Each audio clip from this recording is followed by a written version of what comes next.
हम आपको लेकर चलेंगे महाकुंभ मेले की अनोखी यात्रा पर। जानेंगे वो सारी जरूरी बातें जो आपको वहां जाने से पहले पता होनी चाहिए। तो चलिए शुरू करते हैं। पहली बात ये ध्यान रखें, महाकुंभ मेले में आपको अपने सामान के साथ 6 से 8 किलोमीटर तक पैदल चलना होगा। अगर ट्रेन से आते हैं तो ये दूरी 10 किलोमीटर तक हो सकती है। शाही स्नान के दिन तो यह और भी ज्यादा बढ़ सकती है। मैंने खुद 15 किलोमीटर चलकर यह अनुभव किया। दूसरी बात यह ध्यान रखें, आपके पास जितना सामान है वो इतना ही होना चाहिए जिसे आप आसानी से उठा सकें और लंबी दूरी तक ले जा सकें। ट्रॉली बैग और पावर बैंक रखना ना भूलें, क्योंकि वहां चार्जिंग पोर्ट की व्यवस्था नहीं है। तीसरी बात, अगर छोटे बच्चे या बुजुर्ग आपके साथ हैं तो इस यात्रा को टालें। भारी भीड़ और लंबी दूरी इसे उनके लिए मुश्किल बना सकती है। चौथी बात, सिर्फ तंबू का किराया 10,000 रुपए प्रतिदिन है, जिनमें कोई सुविधा शामिल नहीं है, और 1,50,000 तंबू मुफ्त में भी उपलब्ध हैं। लेकिन ये सभी अलग अलग क्षेत्रों के बाबाओं को दिए गए हैं। अगर आप अपने क्षेत्र के बाबा से संपर्क करें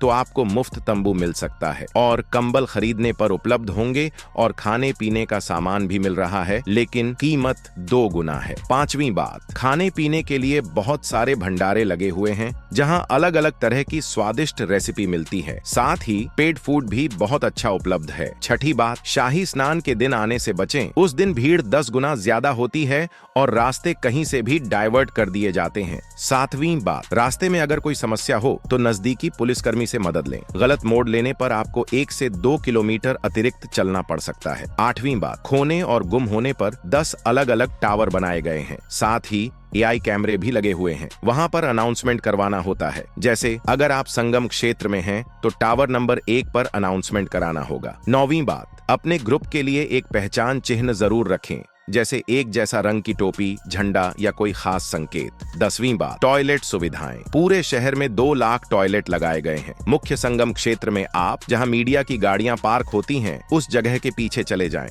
वहां आपको 50 टॉयलेट मिलेंगे और वे साफ सुथरे रहते हैं। 11वीं बात, जियो का नेटवर्क सबसे अच्छा काम करता है। पावर बैंक जरूर साथ रखें क्योंकि चार्जिंग पॉइंट उपलब्ध नहीं है। 12वीं बात, अगर आप भीड़ से बचना चाहते हैं तो 45,000 से 50,000 रुपए प्रतिदिन देकर VIP सेवा ले सकते हैं, जिसमें आपको एक गाइड भी मिलेगा। 13वीं बात, सिर्फ सर्कल वाले क्षेत्र में नहाना है। वहीं मुख्य संगम है सेक्टर 3 के सर्कल क्षेत्र में। अगर वहां नहीं नहाते तो बाएं तरफ गंगा जी हैं और दाएं तरफ यमुना जी हैं। 14वीं बात, 4 फरवरी से 26 फरवरी के बीच भीड़ थोड़ी कम रहेगी। रात 7 बजे से सुबह 3 बजे तक संगम क्षेत्र अपेक्षाकृत शांत रहता है। 15वीं बात, शहर में कुंभ के दौरान ऑटो, ई-रिक्शा और ओला जैसी सेवाएं उपलब्ध नहीं हैं ट्रैफिक की वजह से। 16वीं बात, शाही स्नान के दिन बाबा लोग और नागा लोग सुबह 5 बजे से 7 बजे तक आना शुरू कर देते हैं। उसके बाद ही नहाना होता है, लेकिन उसके बाद भीड़ 10 गुना बढ़ जाती है।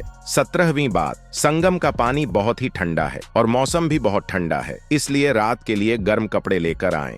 18वीं बात, लॉकर और क्लॉक रूम उपलब्ध नहीं है। 19वीं बात, अगर कोई बोले मैं संगम क्षेत्र तक आपको ड्रॉप कर दूंगा, वहां से आपको चलना नहीं पड़ेगा, तो इसका मतलब वह झूठ बोल रहा है, क्योंकि मेला क्षेत्र में प्रवेश के बाद आपको 5 से 6 किलोमीटर तक चलना ही पड़ेगा। 20वीं बात, भीड़ में हमेशा भगदड़ का खतरा रहता है, लेकिन अपनी फैमिली के साथ रहने के लिए एक ही रंग की टोपी, झंडा या फिर कोई ऐसा यूनिक चीज जरूर ले लें जो दूर से दिख सके। 21वीं बात, अपने क्षेत्र के बाबा से संपर्क करें या उनकी वेबसाइट पर जाएं, वहां से उनका नंबर निकालें और उनके शिविर में जाकर रहने का प्रबंध करें, तो पूरा कुंभ यात्रा बहुत ही आसान हो जाएगा। 22वीं बात, भीड़ का टेंशन मत लें। इतना बड़ा क्षेत्र है कि आपको भीड़ का पता ही नहीं चलेगा। बस आपको मुख्य संगम घाट पर नहाने के समय थोड़ा भीड़ महसूस हो सकता है। 23वीं बात, महिलाओं के लिए चेंजिंग रूम उपलब्ध हैं। बस ये बातों का ध्यान रखें, आसानी से आपकी कुंभ यात्रा सफल हो जाएगी।